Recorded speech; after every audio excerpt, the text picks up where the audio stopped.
we've just completed 7.5 weeks of training, and I think we're in really good shape. And physically, we look good. I think Ben Souders and his Satch and that staff have done an outstanding job of getting these kids ready for spring ball. We're excited about spring ball. We have 39 new players on the team. I think it's kind of the way of college football. But the guys that have come in new for us have really gelled and meshed. The team has accepted them, and they've done a nice job in the workouts and things of that nature. So we're excited. We've moved to the mornings this spring. It's hard to get used to, because you're always usually have the day to prepare for what you're going to do, and then you have to do it at night, knowing that tomorrow's morning is the next deal. So we're going to try it, obviously, throughout the spring, try spring ball and things of that nature early, see how we like it, and depending on how we like it, what we'll do in the fall. We will have 3 Saturdays that will be open to you guys and to the public, including the scrimmage and all scrimmages. And other than that, it'll be our practice on Tuesdays and Thursdays will start around 8 o'clock, 8:10. And then I think the first scrimmage will be at 9, the second one at 10, and then the spring game will be at noon.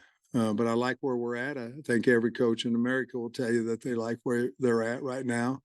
I do. I'm excited to see. Got a lot of battles, a lot of challenges that we have, a lot of depth chart battles and things of that nature coming into spring. That's going to be exciting to figure out.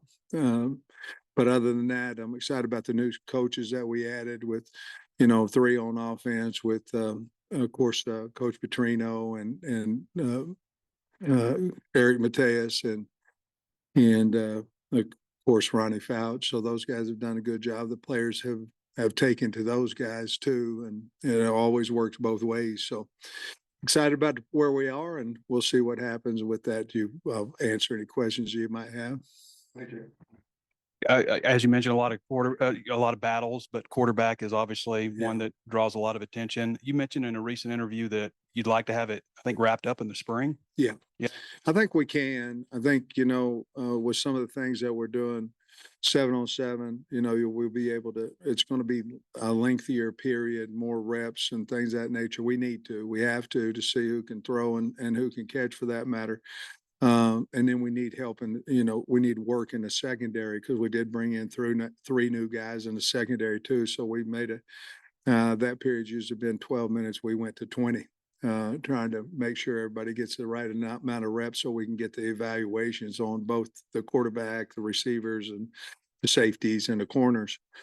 So we have added that part of it. But the quarterback battle, there's basically probably 5 guys in there vying for that spot, obviously with Talon and Malachi and Chris and I like Ledbetter. I mean, him coming over from baseball, he's done a nice job of showing his leadership ability and everything. And then I think we've got something special in KJ Jackson for our future, and so we need to figure out all that kind of stuff, and excited to get going with that battle. Personnel stuff. You got a few guys that were injured late. DeBinion and was out all season. Ty Washington, Chambly, I believe, has left the team. Right. Just any updates on those guys, and anything you can comment on Chambly also. Yeah, I think Maury Wiggins had cartilage trimmed, so I don't know that he'll be able to go Thursday, Friday. He may be back on Sunday, but that one there, Tyrus Washington will be able to catch some passes after spring break. He'll probably miss totally the first 5 days. But then we just got to make sure he doesn't go on the ground with that shoulder. But he's coming along. He's ahead of schedule with that shoulder. We need to be really smart with him this spring. Andrew Chambly just lost a love for the game and decided to start his professional, start his college as a regular student career. And Can't think of anybody. Oh, Zuri Madison had a scooter accident and he tore his ACL. And that was maybe 2 or 3 days ago, maybe 4 days, maybe last week. Just hit a curve and put his leg out straight, and then the ACL couldn't handle that pressure. It's a shame because he's really a talented guy, and we'll use it. He'll get stronger and bigger in those things, and he'll be back. And as you know, an ACL injury takes a while, so he probably won't be back till either the end of this season, maybe get prepared, maybe in a bowl situation, or come back next spring. Is he good? Yeah, R-Dub's good. I think those guys there, Trey, to be honest with you, I think those are the only ones that probably won't be ready day one.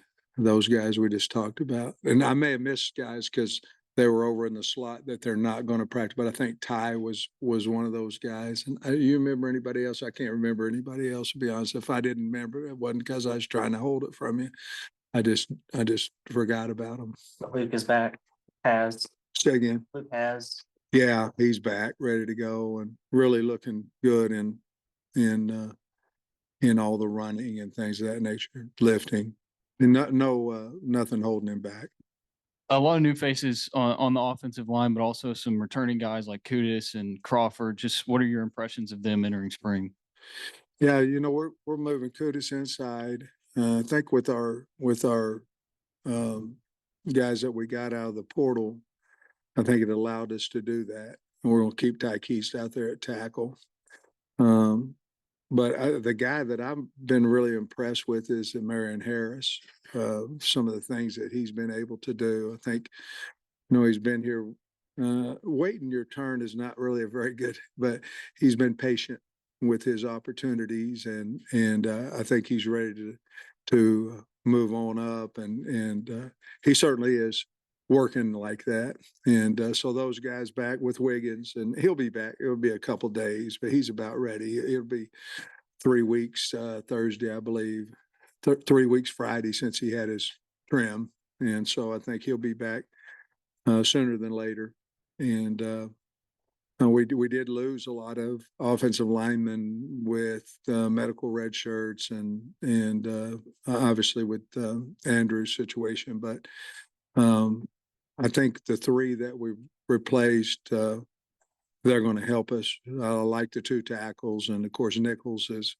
I offered Nichols at Georgia when he was a sophomore, and back then you had to be special, or you weren't going to get offered, and that he was a no-brainer at that point. I think moving him to center will be a really good move for him and for our football team.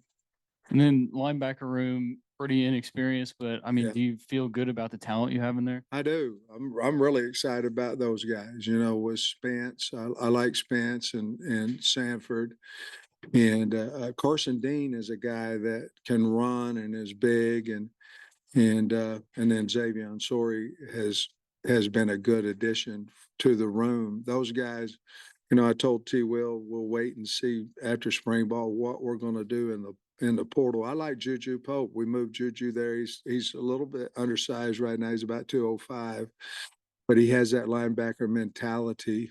And of course, you have Henley and guys on down the road. 2 of our guys we don't have yet.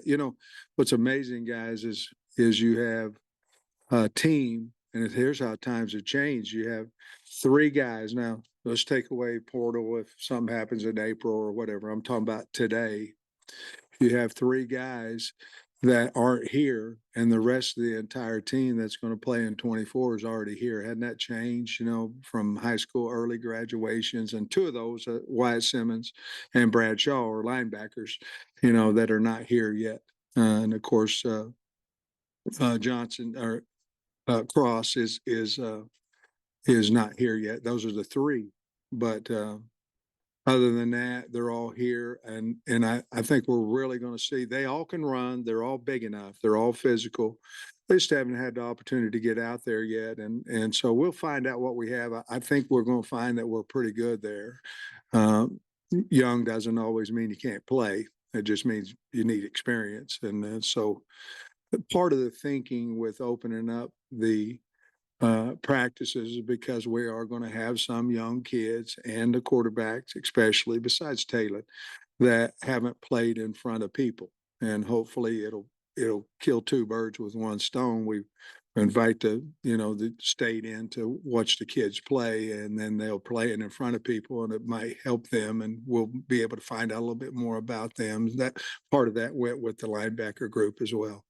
Hey, what's the logic behind going at 8? There's got to be like benefits that you see to do this. You worried about your alarm clock? Dude, I'm going to be up. I'm going to be ready. Well, to be perfectly honest with you, it all went around what time we could get the kids out to get to class. And, we could only push classes back X amount of, 11:30, 11:50. And so part of that was to make sure that they were able to eat in the morning, meet, and then have enough time to shower, eat, and get to class. So that was the thinking behind it.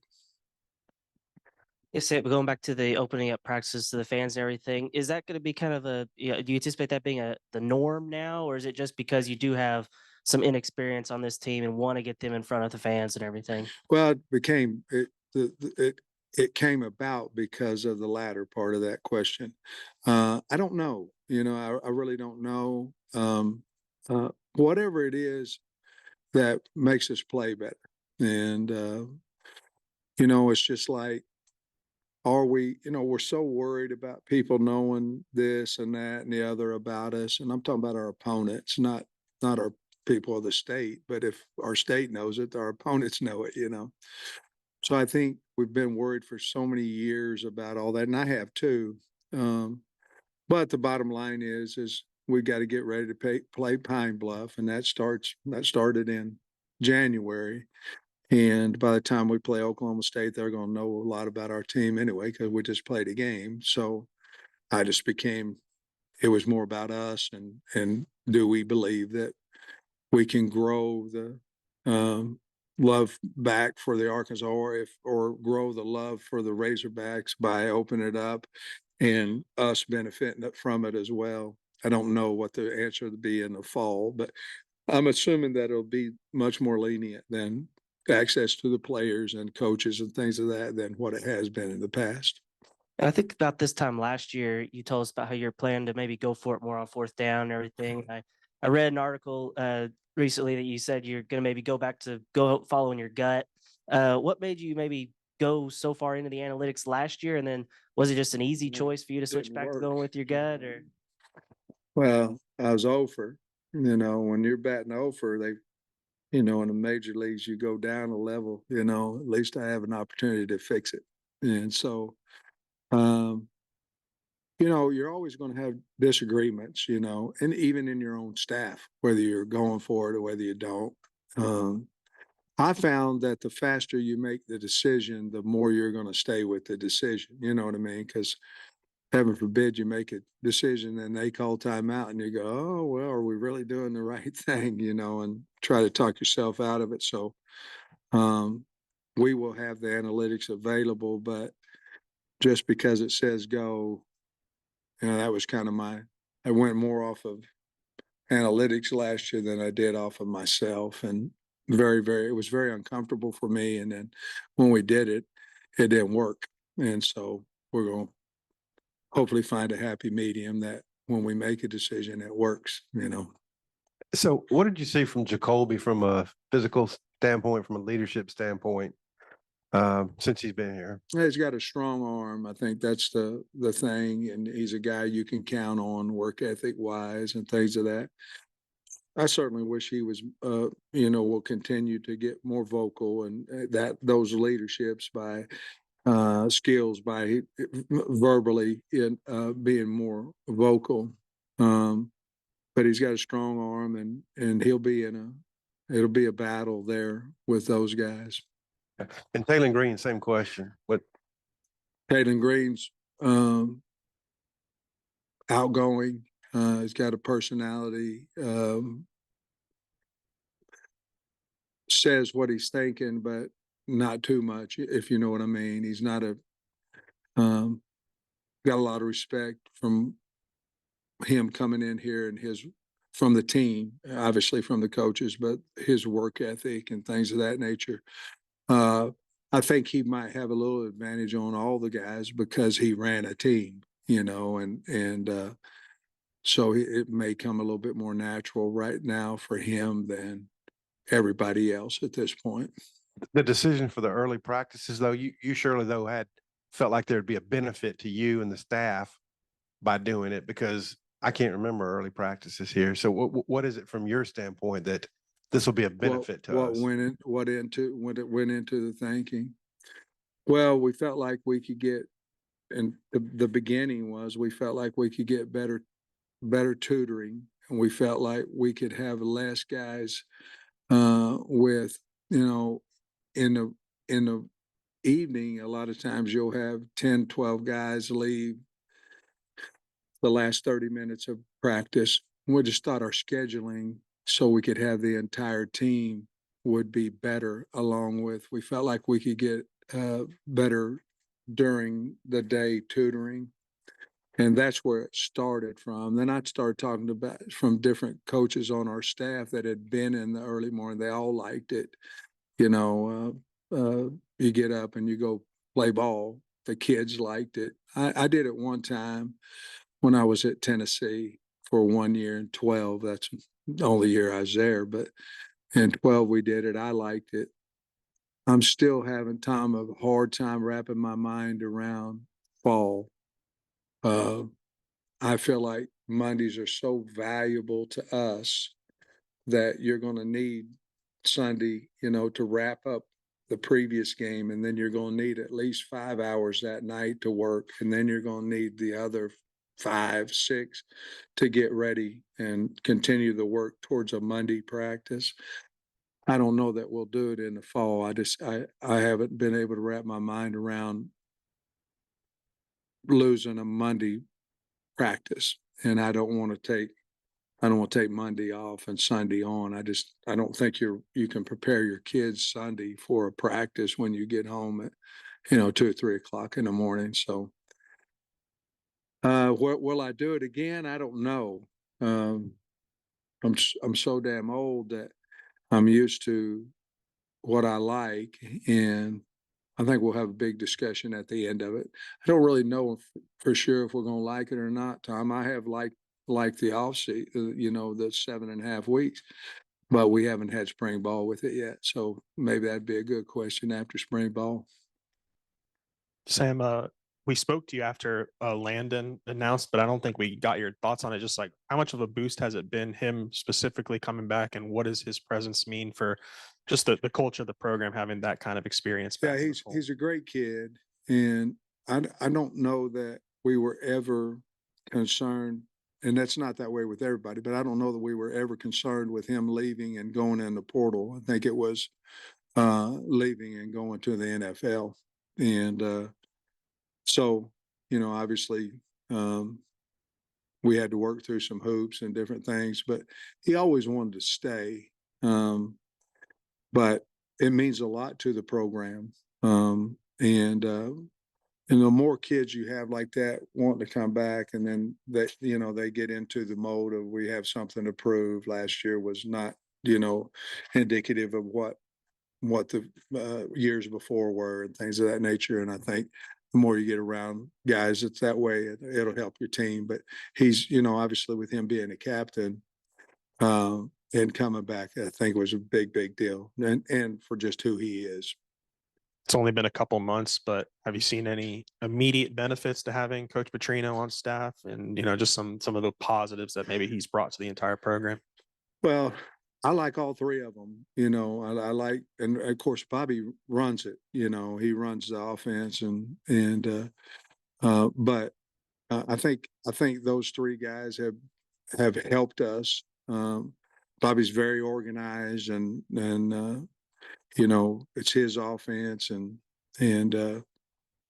he's very comfortable with all the call. He went back because I think maybe when it was at A&M, some things, verbiage changed and all that kind of stuff. I said, oh, no. I wanted to come singing off your off your, out of your mouth what you do, and you just put it in like you want it in, and then, I'll figure out the verbiage of it. And so he's doing great. And the guys that have come in have really bought into it. I think the wideouts are really excited about the entire offense are very excited about Coach Petrino being running the show. Coach, on the running back situation, you feel like you've got at least four that can play pretty much anytime you need them? I do. Another thing you're talking about spring ball, we're going to tackle to the ground now, and we will more than 2 or 3 times. And so we'll see about the running backs, but obviously R-Dub and Isaiah, had Jaquindon Jackson is a big physical guy. I'm gonna tell you guys, I love Braylon Russell. I think what he's done, he came in, he was big, but he was big in vertical, 33 or something. I mean, very, very athletic guy. But I think, and I think Damo is now, he's not using the knee brace as much, but we're big at running back, and to me, that's what you have to have in this league. But yeah, I don't think it's going to be a rotating of 4 and 5 guys, but we got to find who that ace in the hole is. And I don't think we know that answer right now. Is Vito is he just gonna kick off, or is he gonna be someone that challenges Shipley for the place kick in? He'll be able to challenge. He's got an incredible leg. That's just like we were going over kickoff. I said, well, hell, if Vito's a kickoff guy, you can put me out there. They ain't going to return it. It's going to go up in the seats, but he's got to earn that. I like Matthews. I like Shipley a lot. Obviously transferred in from Hawaii. We haven't had the chance to watch him kick other than on his film. But I think that'll be a really good battle to answer your question. Okay, you mentioned linebacker, obviously, for the portal possibility coming up. Yeah. Well, that's obvious, but is defensive tackle, interior Yeah. defensive line, is that another spot? Yes. I think we're 4 that I like a lot, and there can be more, but 4 of them have played a lot of ball in there for us.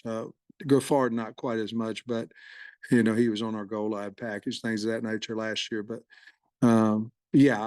sheer number wise, we're going to have some more guys there. Same thing at linebacker, for sure. And I'd like to get another center if I could offensively, and see where we're at after spring ball. You've been open in the past about wanting some changes to the recruiting calendar. How do you feel about the proposal of adding the June period and then maybe moving the December one? Well, I don't think it's going to hit everybody's going to like everything about, if you're in the playoffs, you may like this, you may not like that. But I will say this, I've always thought if a young man, and I think it'll help the portal and the NIL, to be perfectly honest with you. I think if a young man comes in June and he wants to go to University of Arkansas and he has an opportunity in June to do that, then guys are being recruited when they're in 9th and 8th and grade, and so it's not like it's going to be their first time on a campus. And so the problem is, we moved it used to be February, and we moved it to December. Now we're moving it to June potentially. And the biggest question for me is how is it going to affect the high school? Are they going to sign and then go, well, I've reached my goal and I'm not going to play my senior year for the high school? That was the biggest question for me, because it's happened in the past. And as you well know, if it happens once and it can go again, it's just like bowl opt-outs now. It happened one time, and then now half your team's not playing anymore. So that would be the biggest concern that I would have about the early, but I think it will help you it's going to help you in management of your roster. Because, right now, with April coming and the portal open up again,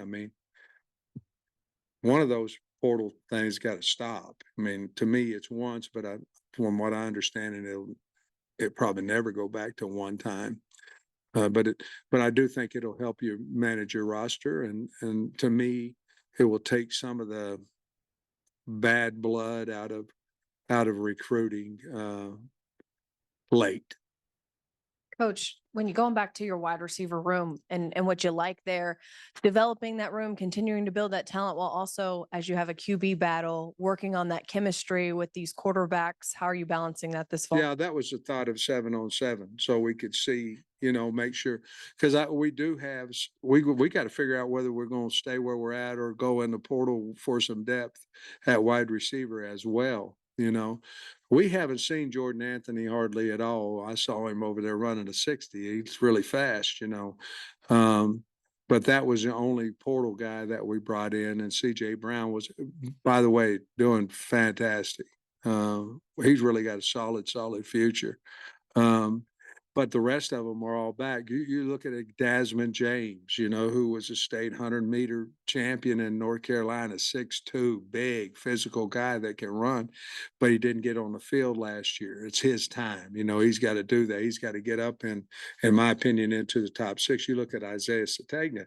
That's a guy that's very, very talented, but early, for whatever reason, we haven't seen that at wide receiver. We've seen it in special teams and things of that nature. So there's some guys like that. Davion Dozier is another one. We kind of know about Andrew, and I tell you who's looked really good is Broden. It looked really good. And so that may have been just 6 months. He got hurt, you know, last year early and missed some time, but with Tesla and Jaden Wilson and those guys, we got to find who's either 4, 5, 6, 3, 4, 5, 6. We've got to find that out. I think we have really talented guys on the team. We just got to give them enough reps to figure it out.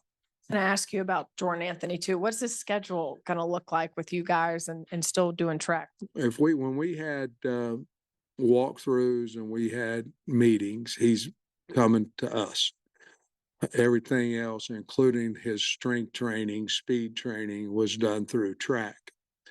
So basically, he was doing most of his work, his physical work with track. As soon as, I think it's this weekend, correct? Or the national championship. As soon as he gets done there, when they get back, then he's a football player. And then after football, he goes back out to track. The only thing is the training part of it, the physicality, the weight room and stuff, we're going to keep him with the speed training and that over with track. But other than that, as soon as spring, we're not going to tackle him to the ground. I mean, Bucky said he's going to score a lot of points and all that kind of stuff. But I was going to say, you probably didn't have very many offensive linemen who were also on the track team, but having a guy like this, what's it like having a balance with 2 different sports and an athlete? Yeah, Bucky's great, so it's easy, you know. I believe Sategna will go out for track as soon as spring ball's over with too. He's a little different shape because he's not, you know, we'll give them the track as long as they can score points. If they can't score points, and I don't know where he's at with that, we'll find out more in the outdoors, in the outdoor meets. But with Bucky and Case and those guys, it's been real easy to manage, and we feel like Jordan will be ready for us, and obviously Bucky and them feel like that. And the only thing is, I'm afraid if we tackle him to the ground, you know, we're gonna stay up on him. He'll be considered like a quarterback, you know, at practice. You've been pretty outspoken about NIL. This latest court ruling that blocks the NCAA from enforcing its rule. Right now, there's just no rule to stop schools from getting into a bidding war over high school guys. Have you thought about how you're going to deal with that? Well, I think it's a great question, but to be perfectly honest with you, Mike, we've been dealing with it for a year and a half, to be perfectly honest with you. With it being open season, I think it makes it maybe easier, to be honest with you. That's what it is, you know, especially nowadays, you give kids unlimited visits.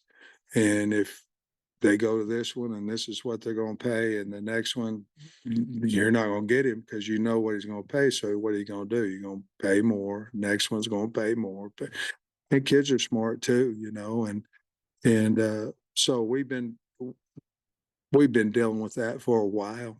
Do you think though, there are still kids out there that money's not the total bottom line? Just because I might get a few more dollars here, if I want to go to that school, I'll still go to this school I want to go to. I do. I really do. And our whole staff met with a guy, and in that conversation, I was talking about what we're talking about. And one of them was, Bobby had said, maybe with the Arkansas kid going to Arkansas, he wants to play for the Hogs. Now it can't be a discrepancy of $100,000 or $200,000. You know what I mean? But from what you're speaking of, I think kids still want to play for the Hogs. Now, not all of them, I mean, we act like every one of them was born and raised in our state, at times, or I do. Now, let's say I do. That's not necessarily true, but maybe the kids that are local, maybe within your 5-hour radius, or their parents went here thing, maybe that would be a little bit different. And we've seen that, we got some high recruited guys on our team right now from last year's class that came here. And I promise you, we weren't the highest bidder. One more question. Gone blank. You're all right. I can come back to We you. do have another one. Yeah. Have you ever considered bull riding to raise money for? I'll tell you right now, I didn't know it happened. I'm off of the social media, and it's a good and a bad deal. The bad is you don't know nothing, and so Monday morning, somebody said, do you know Barry rode a bull? I said, no, he didn't, and they said, look at it. And so he about got knocked out. So I texted him and I said, what the hell are you doing? He said it's 150K rides, I said, and of course I got on Twitter, now I'm supposed to ride a hog or whatever, all that kind of stuff. But it was insane. I said, did you have any training? He said, well, no, they told me how to hold my hand and all that. I said, oh, it's got to be a better way to raising 150K.